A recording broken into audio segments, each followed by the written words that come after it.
Pero vámonos a debate porque tenemos a Juan Ortiz, director de Lupa Legislativa MX. Juan, qué gusto que estés nuevamente aquí con nosotros.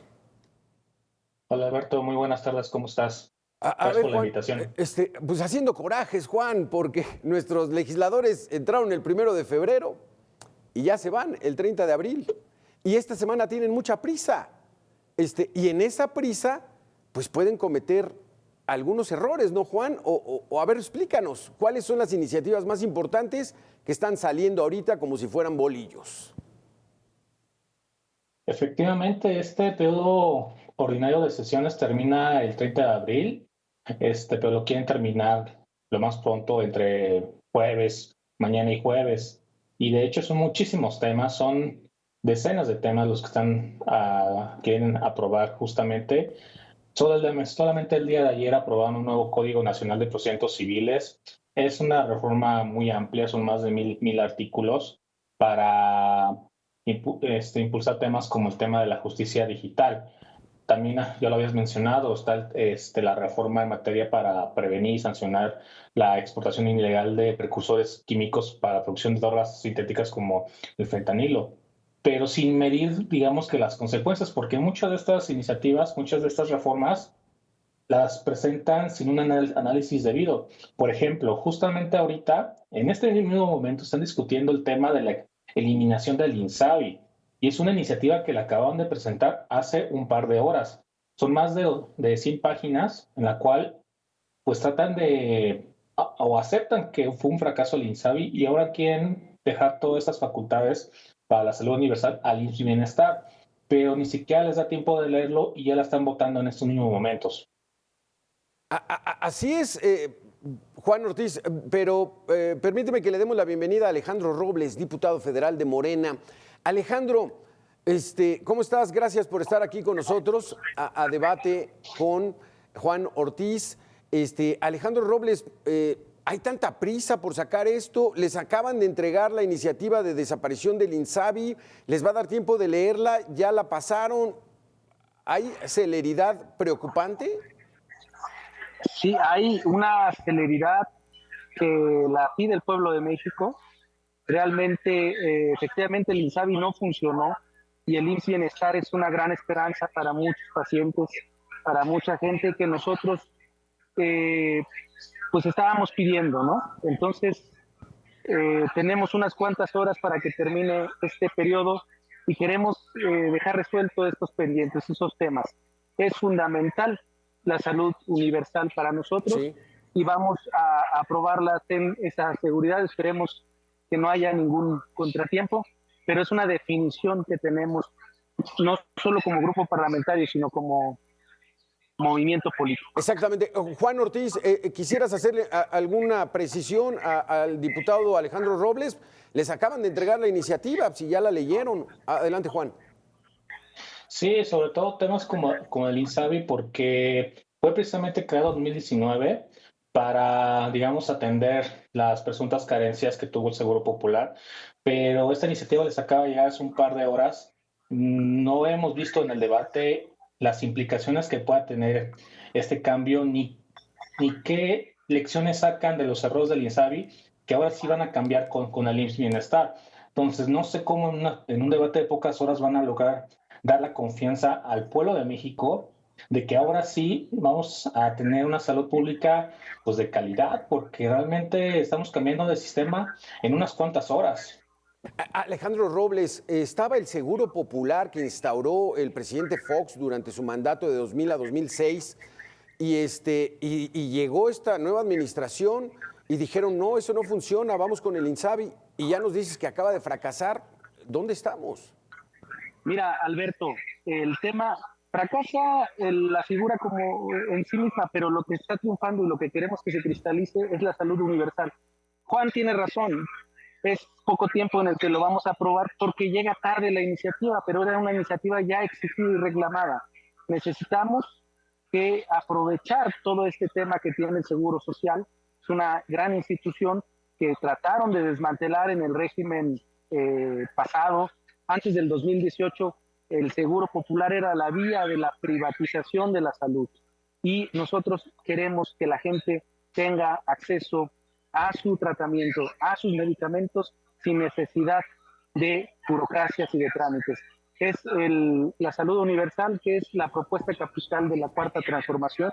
Fue un compromiso del presidente y efectivamente estamos tarde, pero aunque sea tarde, va a cristalizarse esta reforma y los errores que se han cometido se están corrigiendo. Y te aseguro, espérame, y te aseguro que vamos a estar seguramente haciendo más propuestas en la periodo que sigue.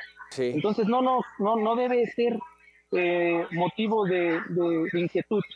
Las iniciativas, cuando son exigencias de la sociedad, es normal que tengan este tipo de planteamientos. No hay nada que no estemos nosotros previendo.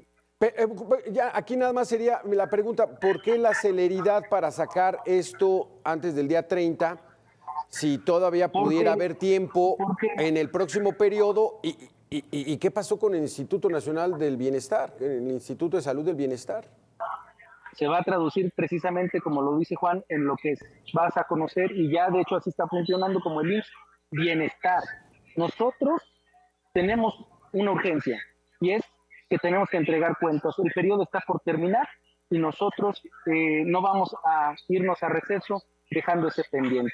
Ten la seguridad de que lo vamos a votar. Nosotros estamos esperando no dar el gran debate por esta definición de que queremos, si queremos seguro privatizado o seguro o salud universal, ya lo ganamos. En 2018 la gente dijo queremos reivindicar la salud como un derecho, y eso es lo que estamos haciendo, y sí vamos muy tarde.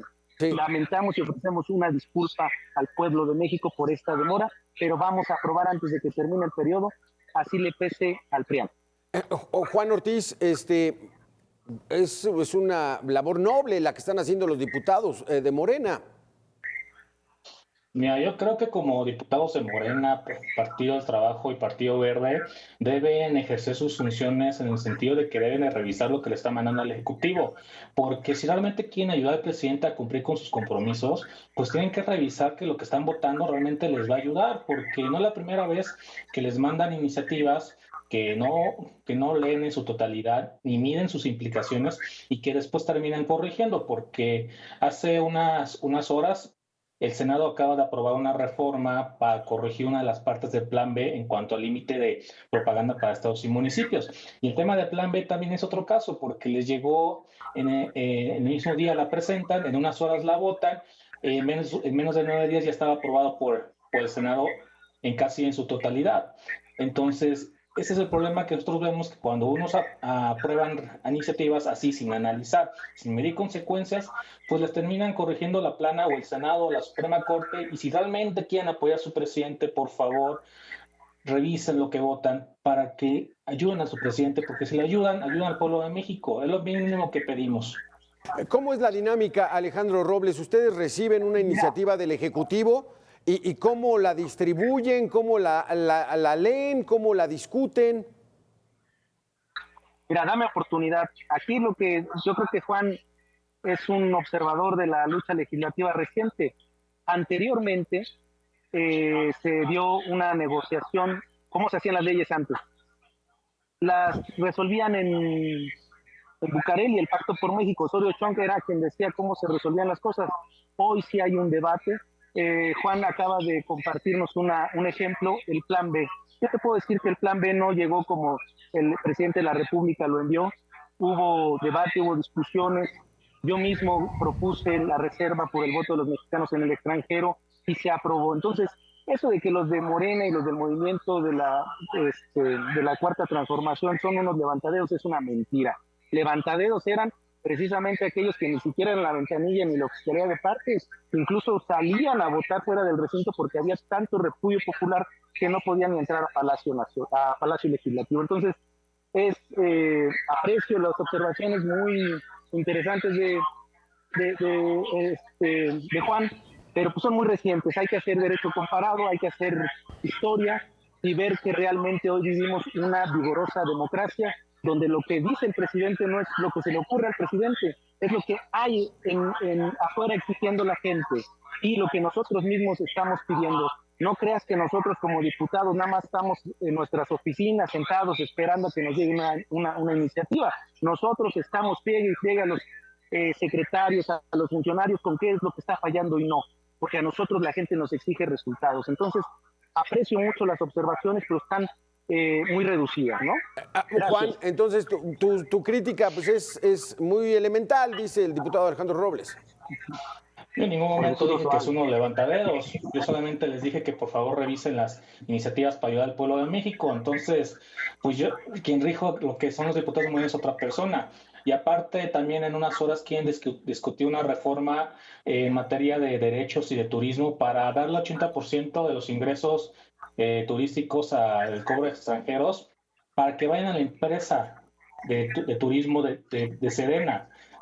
Y es otra iniciativa que tampoco le están dando ese análisis que merece para saber pues qué implicaciones va a tener ese cambio que hay, porque esos recursos eran para Fonatur, para la promoción turística, ahora van a ser para el tema de la Sedena, y tampoco tenemos un análisis que revise cuáles son sus implicaciones.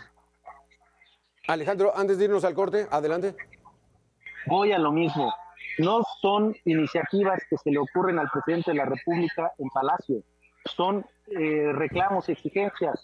A ver, para nadie es un secreto que esta administración ha basado gran parte de sus políticas en el apoyo y la coadyuvancia de la Sedena.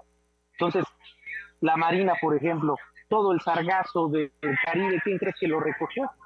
Entonces, nosotros somos muy sensibles a esto, apreciamos mucho esta situación. Yo puedo entender que haya un discurso donde no les gusta que nuestras Fuerzas Armadas hagan este trabajo de colaboración, pero créanme que estas Fuerzas Armadas llegaron para salvar y rescatar al pueblo de México, porque antes lo recordamos todos, que usaban el ejército para masacrar poblaciones con la supuesta lucha contra el narcotráfico, pero hoy se ha reivindicado la sagrada función de las Fuerzas Armadas y realmente están sirviendo al pueblo de México, como lo ha definido el comandante supremo de las Fuerzas Armadas, que por cierto deseamos su pronta recuperación.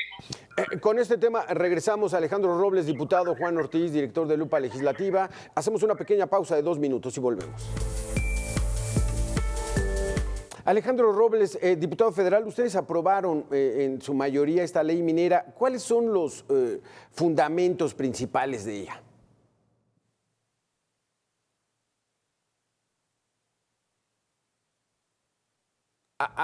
Perdón. Ahí está, gracias Alejandro. Una de las promesas capitales de nuestro movimiento es precisamente poner, antes que los grandes intereses, en este caso de las mineras, poner los derechos de los pueblos a su territorio, el derecho al agua, y eso es justamente lo que pretende la legislación minera que acabamos de aprobar, y eso es lo que vamos a estar haciendo, ni una concesión más, y las concesiones que sean entregadas tendrían que ser precisamente para un solo mineral, no todo lo que ellos encuentren va a ser posible, no va a haber cheques en blanco para las mineras. Entonces, nosotros la saludamos, tardó también un poco, pero sin embargo, cuando la discutimos, se aprobó, estamos muy satisfechos, sobre todo porque se reivindicó el derecho de los pueblos a el ambiente sano, a su territorio y el acceso al agua. Tú sabes, las grandes transnacionales y las mineras canadienses, todo lo que han estado haciendo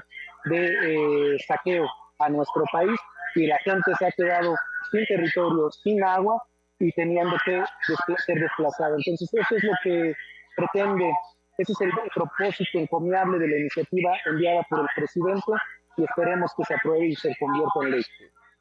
Juan Ortiz, de acuerdo a tu experiencia, pues bueno, parece que se va a detener en el Senado, no pasará, ¿cómo lo ves? Es que fíjate que el tema de la ley minera es un caso paradójico porque precisamente es otra de las iniciativas que votaron en Fast Track. Sin embargo, tiene elementos positivos, pero fíjate aquí algo curioso. Esta ley minera, antes de ser sometida a la votación del Pleno, hubo una reunión previa en la Junta de Coordinación Política con parte del representante del sector de la minería.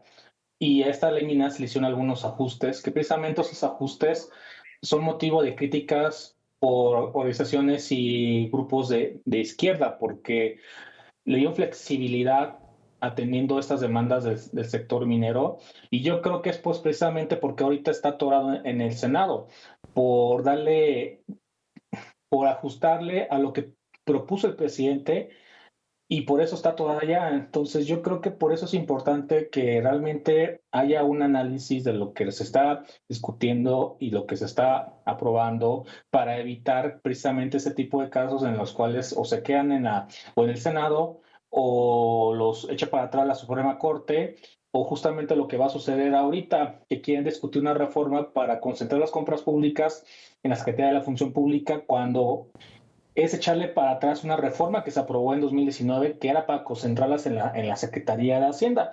Ahora está echando para atrás esa decisión, y yo por eso estamos diciendo que por favor, pues denle un análisis para saber cómo va a implicar, y denle un seguimiento de lo que aprueban. Sí.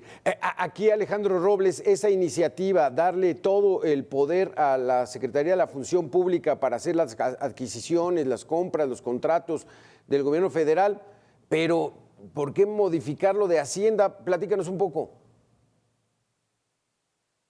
Tu micrófono. Estoy apreciando una serie de observaciones que realmente, en estricto sentido, sí se dan de esa manera, pero lo cierto es que son discusiones que han sido mucho más profundas.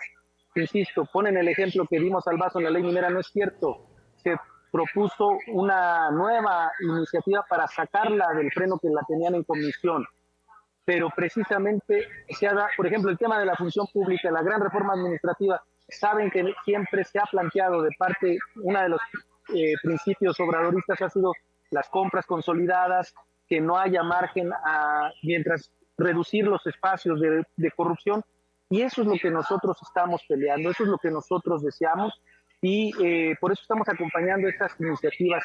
No hay nada de lo que hayamos votado que no lleve años de lucha, de discusión, y que se traduce realmente en un proyecto y en una redacción, sí, y que puede tardar un par de horas su proceso, su trámite en el Pleno, sí es cierto, pero sería faltar a la verdad si decimos que no ha habido un profundo debate en estos temas.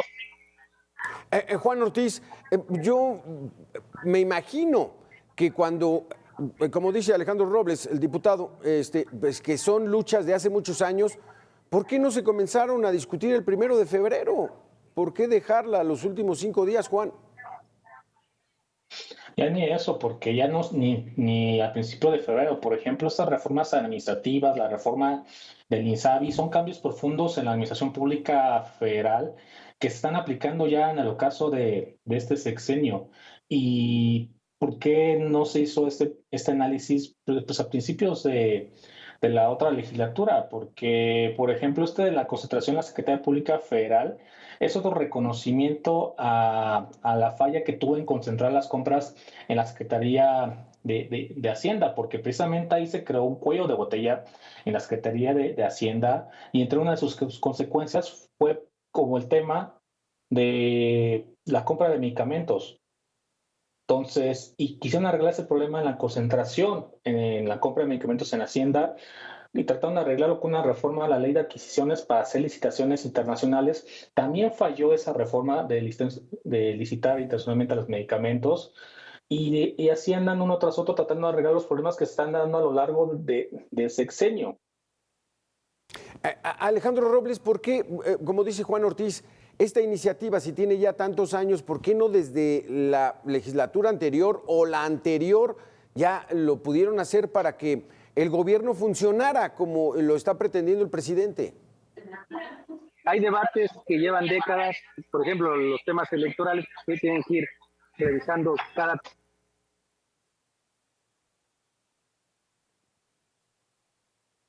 Ay, parece que hubo problema ahí con su celular. Juan Ortiz, ¿qué otra iniciativa? Esta de la consolidación de las compras ahora a la función pública, parece que no funcionó, que lo tuviera Hacienda, ya nos hablabas de ese ejemplo de los medicamentos y el desabasto que hay, pues mucho está por esa compra consolidada, porque dinero hay, Juan Ortiz. ¿Cuál otra iniciativa saldrá en estos días?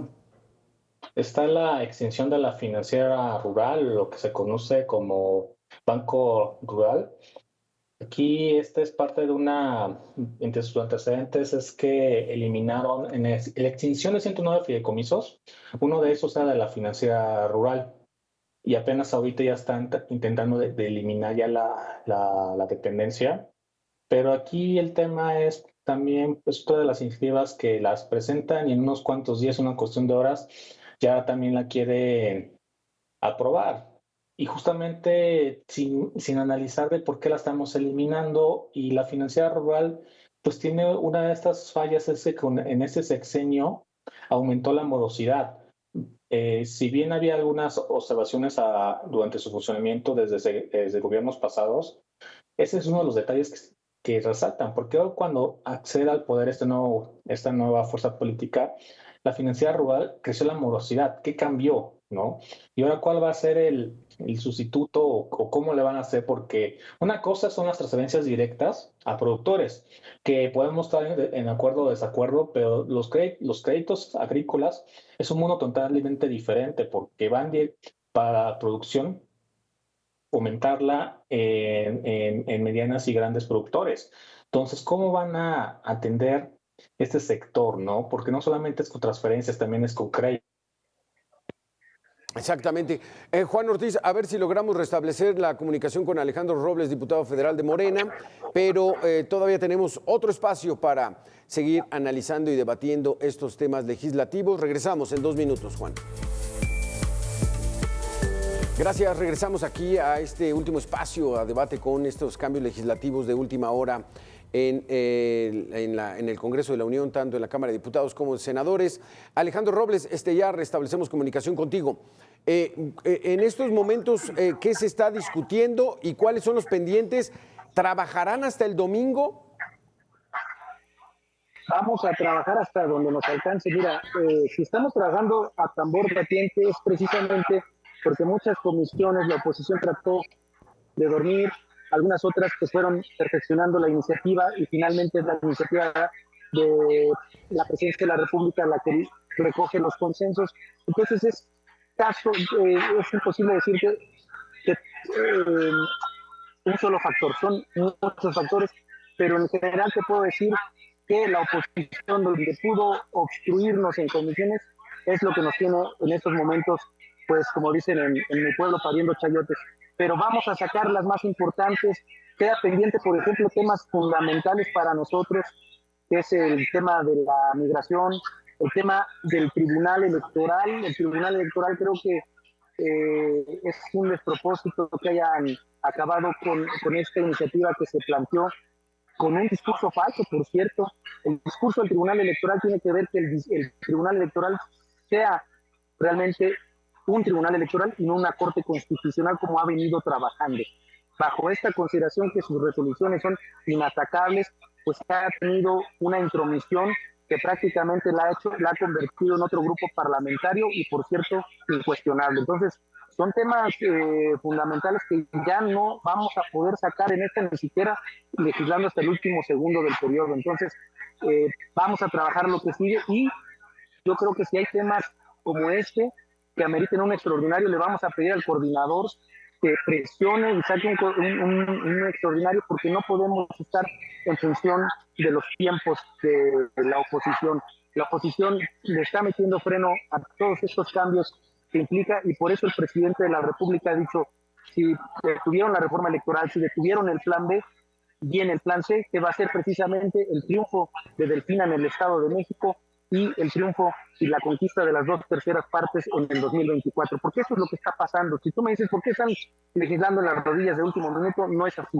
Estamos en una situación crítica precisamente porque el PRI, el PAN y cuando se puede MC hacen de las suyas y no nos estamos quejando, pero simplemente te quiero explicar porque nosotros también cuando nos tocó ser oposición, pues hacíamos de todo para evitar las privatizaciones que en su momento se llevaron a cabo. Gracias. Sí, Juan Ortiz, entonces estamos prácticamente cerrando.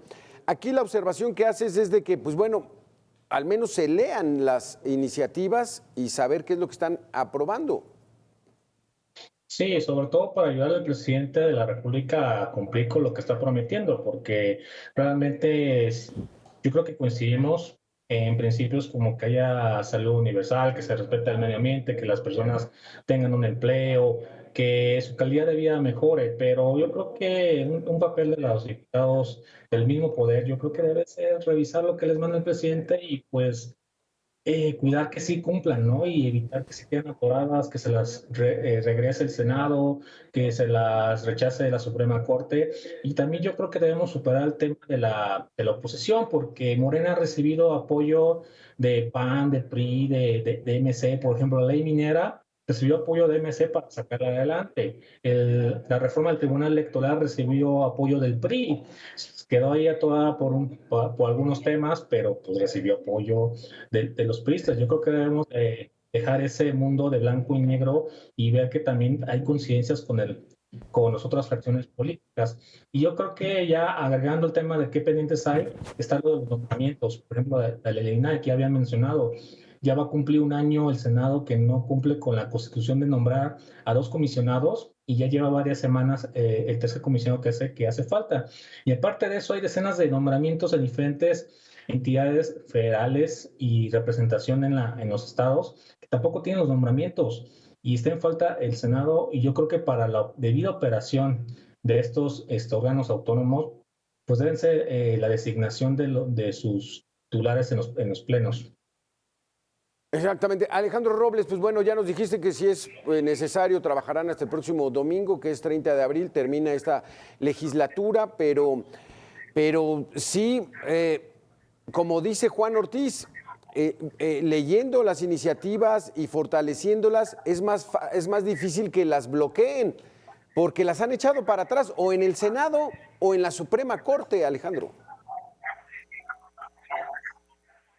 Efectivamente, pero te lo comento, vamos a estar trabajando hasta el último minuto para rescatar lo que podamos rescatar. Este tema de que los legisladores del movimiento son levantaderos es una falacia, te lo digo de una vez. Hay una discusión intensa que se da en las calles, que se da luego en comisiones y finalmente en el Pleno. En el Pleno no podemos hacer grandes deliberaciones porque la oposición no está acostumbrada a deliberar, está acostumbrada a insultar, a bloquear, pero nosotros vamos a hacer todo lo posible por sacar adelante los grandes temas que le importan no al señor de Palacio, como suelen descalificar, sino a la gente. La gente votó en el 2018 para que todo esto fuera realidad, para que la salud, para que la educación fueran derechos, porque ya nos las tenían privatizadas, ya tenían abandonado todo. Y el INAI lo vamos a desaparecer si podemos, ¿eh? No nos gusta la constitución. ¿Por qué no les gusta? ¿Por qué no les gusta, Alejandro? Por México, de las cuotas y de los cuates. ¿Por qué no les gusta el INAI, el Instituto de Transparencia? ¿Por qué no les gusta el INAI? No nos gustan los órganos. Déjame, te lo explico, Alberto, me lo estás preguntando, dame oportunidad de decirte. No nos gustan los organismos de cuates y de élite. Nosotros vamos a hacer que realmente haya instancias que abonen a la democracia, pero nosotros sabemos de primera mano que lo que era el INE de Lorenzo Córdoba, lo que es el INAI y lo que es el tribunal fueron componendas, fueron resultado no de realmente de instancias que expresaran la democracia de nuestro país, sino eran concesiones a cuates, al pago de cuotas, y eso nosotros, créeme que lo vamos a desmantelar, sea lo que cueste, porque no es Andrés Manuel, es el pueblo el que nos pide que como hay 7 personas en el INAI, mínimo, si no lo extinguimos, lo vamos a reducir, porque tiene que sujetarse a la austeridad, porque no les gusta cobrar sueldos de empresarios de otro lugar que no corresponde con la realidad de nuestro país, y vamos a hacer que se sujeten a las condiciones. Si les gusta mucho el dinero, que se dediquen a hacer empresas, que lo ganen con el sudor de su frente. Oye, Alejandro, nada más, antes de que nos vayamos, es que el Instituto de Transparencia pues no tiene injerencia política, simplemente es transparentar el uso de los recursos públicos. ¿Cómo no va a tener injerencia, Alberto? ¿Política? ¿Cómo no va a tener injerencia? Están diciéndole, es que la tesis no está publicada de López Obrador, que no sean payasos, eso es público. Entonces sí tienen militancia esos órganos, no debería, pero lo tienen, es una realidad. Es como si me dices, el INE de Lorenzo Córdoba no militaba, pues no debería. Alejandro, pero el INAI destapó la Casa Blanca, el mayor escándalo de corrupción de Peña Nieto. A ver, estuvo bien, ¿no? Alberto, la Casa Blanca la destapó los conflictos que tenían entre la oligarquía. Claudio X González traía a Peña Nieto entre ceja y ceja. Por eso lo pasó eso, no fue el INAI, no seamos ingenuos. Digámosle a la gente la verdad, por favor, no mintamos, eso es una mentira. El INAI no aportaba absolutamente nada a nuestra democracia. La famosa estafa maestra, donde estaba involucrada Rosario Robles, fue una investigación también que se dieron documentos a través del INAI. ¿O eso también fue falso?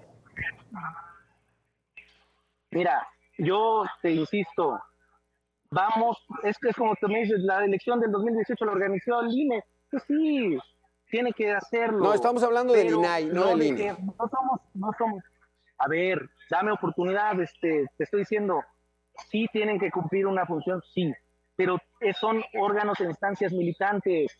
Qué bueno que el presidente de la República le echó abajo su negociación del Morena y el PAN.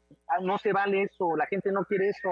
La gente quiere como lo que hicimos en la Cámara de Diputados, porque ¿qué querían en la Cámara de Diputados? 4 consejeros, sí, bueno, Morena tiene más votos, entonces le tocan 2, a PRI le toca 1 y al PAN otro. Tomen, se acabó esas farsas, esas extensiones de la militancia. Queremos que los partidos dejen de llevarse una millonada. Y mira que quien más recursos se lleva hoy por la cantidad de votos que tenemos es Morena, pero sin embargo somos congruentes con lo que propusimos en campaña.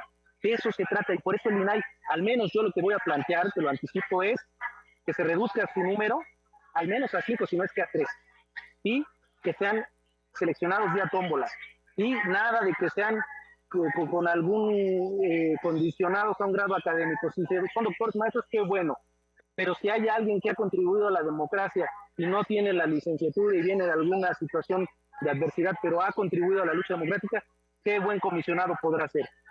Se cambiaron las cosas hoy. En México de la cuarta transformación no tiene nada que ver con el México neoliberal del PRIAN.